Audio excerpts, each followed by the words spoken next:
Royal Caribbean International recently completed the construction of Icon of the Seas, the world's biggest cruise ship. The ship is 5 times bigger and heavier than the Titanic, has 19 floors, and will foster norovirus outbreaks of which the diarrhea enthusiasts of yesteryear could only dream. It's scheduled to launch in January of 2024, but it's already in secret beta cruising phase. Here to tell us about the Icon of the Seas experience, it's cruise ship passenger Wendy Kibble.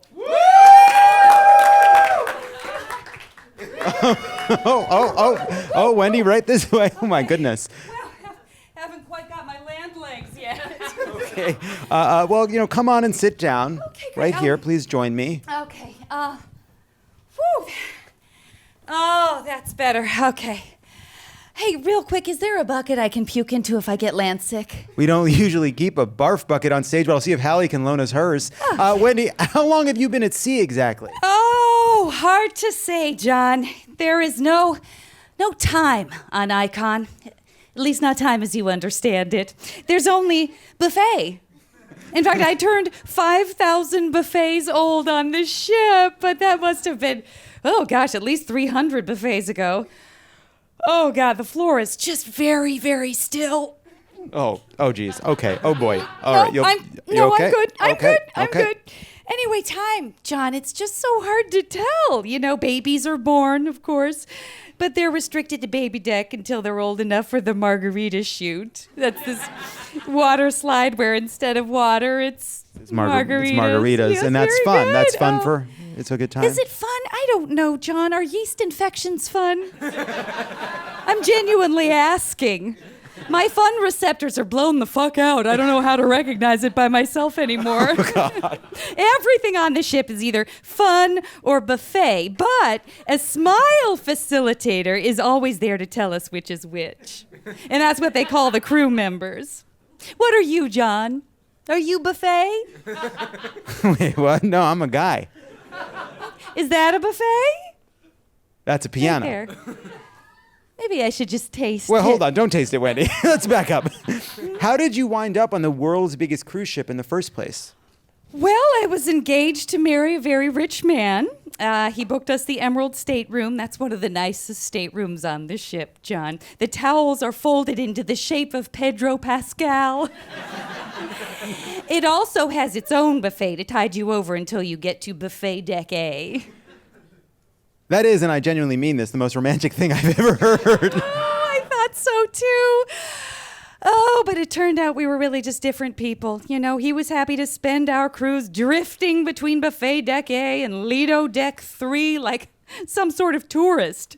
But I wanted to see the world. Buffet deck B, Lido deck 4, buffet deck G, buffet deck J, the Blue Man Group, and buffet deck X. Now that's the sexy buffet where they have chocolate dipped strawberries and a pamphlet that reminds you what sex is. Anywho, I was just wandering around the ship alone, and that's how I got lost and wound up in the Smile Facilitator Undercity. Is that... do you mean the crew area? That's what they call it. Oh, it was so dark down there, John. You can't imagine the conditions of that the Smile Facilitators are living in. I mean, the cramped rooms, the stale air, the fruit platters that are like 90% honeydew. Oh, no. And their towels, John? The towels. Oh, God, it's so fucked up. The towels were towel-shaped. All right. We get it. Icon of the Seas is Snowpiercer. What? No, not at all. No, that was a train, and it was cold. This is a boat, warm. Right. I just mean the whole thing is a metaphor for wealth inequality, the over-the-top decadence and consumption only possible because of a tired and toiling lower class side by side in a closed ecosystem. So Snowpiercer. You know, I'm sorry, John, you just got it all wrong. It's completely different. Again, Icon of the Seas is a ship. But as I was saying, it was super depressing down there, and I never would have gone back if I hadn't met Lucas.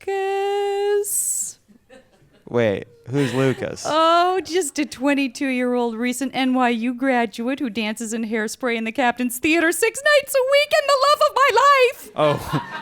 Oh, Wendy, no. Oh, how he opened my eyes, John. Oh, he reminded me that life is more than just omelet stations and bottomless shrimp cocktail and the pit instead of where there's plastic balls. You know, it's filled with macaron. And there's a whole staff of bakers whose whole sole task 24 hours a day is just to constantly refill the pit of macaron. And if the macaron ever fall below a certain level, one of the bakers gets, the baker gets, and I don't know what this means, Klinghoffered. Oh. I don't... Well, if you do know what it means, it's terrible. Okay, I'll take your word for it, John. Okay. No, Lucas taught me that life is about, like, feelings and taking risks and getting hungry before eating again and exploring each other's bodies amongst industrial barrels of margarita mix where mere feet away a crowd of drunk smile facilitators were betting on the gulls. Now that's when they catch two seagulls and give them each a knife. For sure. That sounds hot, I guess. I felt like a new woman, John. You know, but it wasn't all barrel sex and illegal gambling. Lucas and I felt the weight of our responsibility. Because of your fiance. What? No, who gives a shit about that bitch? Okay. This ship is so big you could go a lifetime without running into someone. And maybe I have. I don't know what year it is. And that's what Lucas and I realized. We couldn't ever let the ship come to shore.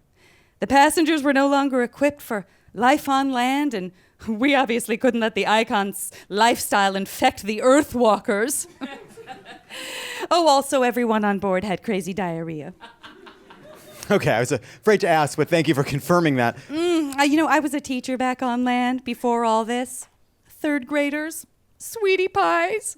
But now look at me, the leader of a ragtag group of rebels, some crew, some passengers, drenched in sweat and blood, fighting deck to build a new society. But the invasion of the Fiesta deck is a diversion, John. Our Operation Fortitude. But I don't know. I don't know if we can actually go through with it. Wendy, go through with what? John? Yeah? Lucas took me to a small room, deep in the bowels of the ship. Oh, God, I should not have said bowels. I still have diarrhea. No, it's like when someone mentions a buffet and your mouth waters a little bit. Anyway, through the heat of the boilers, through the cold of the endless beef lockers, there is a small room. And in that room is a single button. A button, John, that would summon the orcas. Wendy, no. What does it mean to be fulfilled? How many water slides does it take to find meaning in this life? How many crab legs will I have to eat before I can imagine having children of my own? Why do we think more of what makes us miserable will make us happy? And why did Lucas tell me I would love his roommate / ex-boyfriend? Did you press the button, Wendy? Did you summon the orcas? I've said too much already, John. I should go. Wendy, did you press the button? Oh, God, I'm going to need 2 buckets, one for each end. Oh, God, John. Wendy. I'm going to need 3 buckets. Don't Wendy ask. Wendy Kibble, everybody. Guys, give it up for Janet Varney.